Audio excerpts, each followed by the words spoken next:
En 1825 se generó una rebelión iniciada por algunos antiguos jefes orientales artiguistas, principalmente Juan Antonio Lavalleja y Manuel Oribe, que se habían retirado a la ciudad de Buenos Aires y que regresaron cruzando el Río de la Plata con el fin de organizar la liberación de su territorio, conocida como la Cruzada de los 33 Orientales. El ejército oriental, así formado, avanzó hasta conquistar la mayor parte del territorio de la Banda, declarando la independencia y la reincorporación de la provincia oriental a las Provincias Unidas del Sur el 25 de agosto de 1825 en la ciudad de Florida. Pocos días después, las fuerzas orientales enfrentarían al ejército brasilero en la batalla del Sarandí y lo derrotarían totalmente. Esta batalla fue la antesala de la Convención Preliminar de Paz de 1828, donde surgiría el Estado Oriental del Uruguay. En 1830, tras crearse su primera constitución, Uruguay nace como Estado, que al igual que en otras repúblicas americanas, establecía el voto censitario, eligiendo como primer presidente a un antiguo jefe artiguista llamado Fructuoso Rivera, quien encaró como una de sus primeras tareas en ejercicio de la presidencia la eliminación de los pueblos nativos que todavía existían en el territorio, cosa que hizo contra los charrúas en una emboscada conocida como la Matanza del Salsipuedes. La recién consagrada nación había vivido tiempos tumultuosos. Luego de varios años de lucha, finalmente era reconocida como un Estado soberano y comenzaba un largo camino hacia la construcción de una identidad nacional. A lo largo del continente americano, los descendientes de europeos hablaban de patria y libertad, de igualdad y justicia, pero no pusieron reparos a la hora de desplazar, marginar y exterminar a los pueblos originarios del continente. Si bien se iban integrando progresivamente como parte de la joven nación, los charrúas eran vistos por las autoridades uruguayas como un obstáculo insalvable para la construcción de la nueva sociedad que debía organizarse y comenzaron a planear su exterminio. El propio Juan Antonio Lavalleja, otro referente de la gesta independentista y quien portara nada menos que la bandera de libertad o muerte, recomendó a Rivera adoptar medidas activas y eficaces para combatir a los charrúas, a los que consideraba malvados, que no conocen freno alguno que los contenga y que no podían dejarse librados a sus inclinaciones naturales. Presionado por miembros influyentes de la sociedad, Rivera decidió finalmente traicionar a aquellos que habían peleado junto a él. Aprovechando que gozaba de popularidad y adhesión entre los indígenas, Rivera convocó entonces a los principales caciques charrúas a una reunión diciendo que el ejército los necesitaba para cuidar las fronteras del Estado. Si bien aún hoy no se conoce la ubicación exacta de la reunión, se sabe que tuvo lugar cerca del ahora llamado Arroyo Salsipuedes, a pocos kilómetros del actual pueblo Villa María de Teatucura, entre Paysandú y Tacuarembó. Confiando en la palabra del presidente de la República, el 11 de abril de 1831 asistieron a este encuentro varios centenares de indígenas que al principio fueron agasajados y emborrachados. Disparando a la traición, al cacique Venado dio la señal para iniciar el brutal ataque. Inmediatamente los charrúas fueron rodeados por una tropa de 1.200 soldados al mando de Bernabé Rivera, sobrino de Fructuoso Rivera y destacado militar. Los charrúas no tenían escapatoria ni forma de defenderse, y así fue como nació Salsipuedes.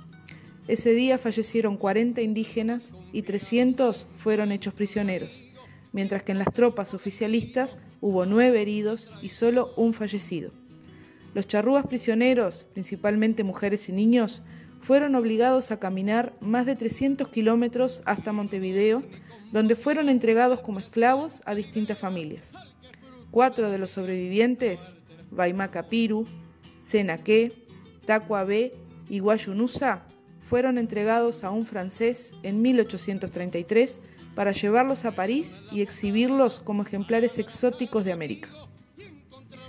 En 1835, la República Oriental eligió un nuevo presidente constitucional llamado Manuel Oribe, quien no pudo completar pacíficamente su mandato, ya que el anterior presidente, Fructuoso Rivera, organizó una rebelión que triunfaría en 1838.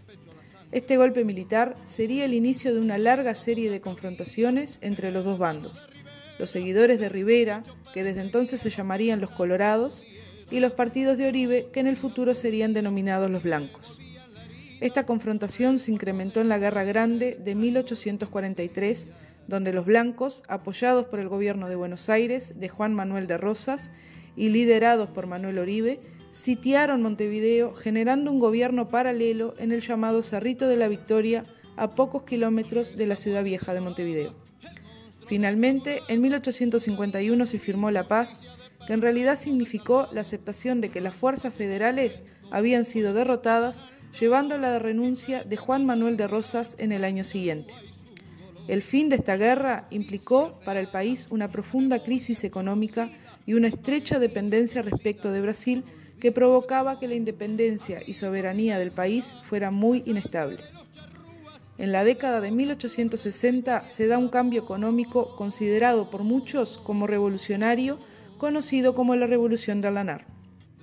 Ante la caída de los precios del cuero y de los mercados de consumo del tasajo y con la llegada de nuevos capitales, en parte extranjeros, la producción ganadera comenzó a reorientarse invirtiendo en el ganado ovino, en nuevas especies y cruzas. El ganado ovino prometía nuevas oportunidades, ya que al sufrir Estados Unidos, el principal productor de algodón de la época, una dura guerra civil, el mundo necesitaba nuevos productores de materia prima para la industria textil. La crianza del ovino pronto demostró tener ventajas importantes. Permitía al país diversificar su producción, pues la lana se sumaba al cuero y al tasajo, reduciendo la dependencia de un solo producto. La lana era una riqueza anualmente renovable que no requería matar al animal. La oveja era un animal más resistente que podía convivir con las vacas, pues comía pastura de distinta altura, y además, al poder criar más ovejas por hectárea, se aprovechaba mejor la tierra. Las ovejas necesitaban menos extensión de tierra, pero mayores cuidados e inversiones que el ganado vacuno, y su cría dio lugar a un nuevo tipo de estancia y de estanciero, o sea, frente al estanciero caudillo, dueño de la estancia cimarrona dedicada a la ganadería extensiva bovina sin inversión en la producción, surge el estanciero empresario que considera su estancia como una empresa donde es necesaria una inversión fuerte para la producción. Se debía dedicar dinero para alambrar, para separar el ganado, hembras de machos, machos de crías, para comprar machos con el objetivo de cruzar las ovejas y mejorar la especie. Este tipo de estanciero empresario comenzaría a exigir paz y orden para proteger sus inversiones. Pero este no fue el único cambio económico que se dio en este periodo.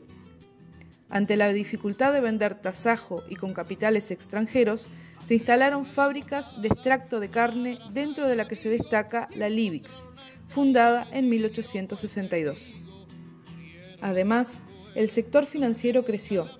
El Banco Mauá de capitales brasileños se convirtió en el más importante del país. El auge comercial requería mayor cantidad de dinero en plaza. Fue así como desde 1855 las casas bancarias y luego los bancos privados comenzaron a emitir sus propios billetes. El barón de Mauá instaló en 1855 una casa de cambios y créditos, la cual, luego de mucho bregar, logró transformar en el primer banco que se instaló en el país. Imposibilitado de cumplir con las exigencias de este, debido a lo exagerado de su emisión, en el año 1876, durante el gobierno de Varela, se rescindió el contrato con el Banco Mauá y se procedió a la nacionalización de toda su emisión, llegando a su fin el ciclo del mismo. En 1852, los hermanos Isola obtienen la primera concesión para la instalación de una usina dedicada a la elaboración de gas para iluminación por cañerías en la ciudad de Montevideo. Estas instalaciones se inauguraron en 1853 y en la actualidad está ubicada sobre la costa de Montevideo, en la zona de la Rambla Sur. Las primeras instalaciones se encontraban en la zona portuaria. Sin embargo, años después debieron ser trasladadas por razones sanitarias a su emplazamiento presente sobre la actual Rambla Sur. El edificio principal de las nuevas instalaciones se inauguró en 1867. El edificio es conocido popularmente como Edificio del Reloj y es donde funcionaban las oficinas administrativas de la empresa, además de ser la puerta de ingreso para el personal y la materia prima a la usina. En la fachada de este edificio podemos observar los años durante los que la compañía operaba hasta el momento de su construcción.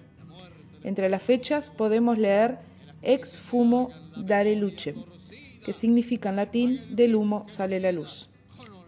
El elemento distintivo y característico de este edificio es sin duda la torre del reloj. 3 de sus caras muestran la hora a la ciudad, mientras que en su interior se encuentra la maquinaria inglesa que lo hacía funcionar. Además, el reloj cuenta con 3 campanas a su lado, una para las horas, otra para las medias horas y otra para los cuartos. Este reloj y sus campanas marcaban la rutina del trabajo de la compañía, además de formar parte del paisaje sonoro del barrio sur. En 1868, la Compañía del Gas pasó a manos del empresario brasileño Irineu Evangelista de Souza, mejor conocido como Barón de Mauá. Él mismo fue quien extendió el funcionamiento y el alcance de la compañía, iniciando además la construcción del primer dique seco del Río de la Plata. Este dique permite su uso por barcos de hasta 78 metros de eslora, 12 metros de manga, con un calado de 3,8. En 1872, la compañía vuelve a cambiar de manos, esta vez por capitales ingleses, pasando a ser The Montevideo Gas Works and Dry Docks Company, empresa que operaría casi un siglo. El gas que se producía en estas instalaciones y luego era distribuido para el servicio de iluminación era creado a partir de carbón mineral, más específicamente a partir de coque. Este carbón era importado e ingresado por el dique para ser luego trasladado y depositado en las carboneras, instalaciones que hoy en día se pueden apreciar. Una vez elaborado el gas, era depositado en los gasómetros, los cuales regulaban la presión para que el gas circulara y se distribuyera por las cañerías. En la actualidad, el único gasómetro que se conserva parcialmente es el número 6, ubicado a pocos metros de la usina cruzando la Rambla. Originalmente, las instalaciones de la Compañía del Gas estaban recostadas sobre el margen sur de la costa de Montevideo e insertadas en el tejido urbano de la época. Sin embargo, llegado a mediados del siglo XX, el proyecto de construcción de la Rambla significó una fuerte irrupción en las instalaciones de la compañía, dejándolas divididas. Es por eso que el gasómetro número 6 fue relocalizado aquí entre 1934 y 1936. En la década del 70, la compañía inglesa toma la decisión de abandonar el país, pasando entonces el control de la compañía a manos del Estado. También en esa década, la usina de la Compañía de Gas y Dique Seco de Montevideo, Barón de Mauá, fueron declarados monumentos históricos. En el año 1977 se inaugura la nueva planta para producir gas a partir de nafta liviana, sustituyéndose así el uso del coque y quedando en desuso las carboneras. Por su parte, el dique seco pasó en 1979 a manos de la Armada Nacional, quien todavía la posee y utiliza como tal a través de servicios de construcciones, reparaciones y armamento.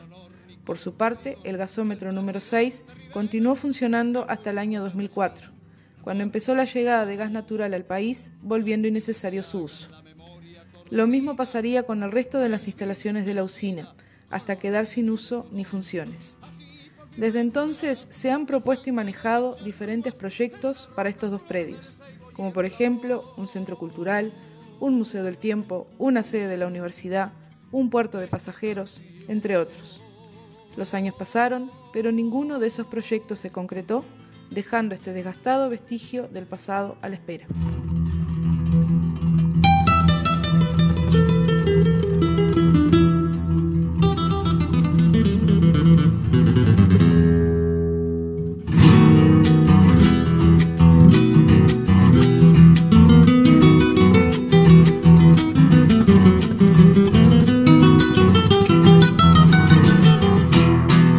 Charrúas confiados al encuentro del amigo y encontraron por destino la más oscura traición.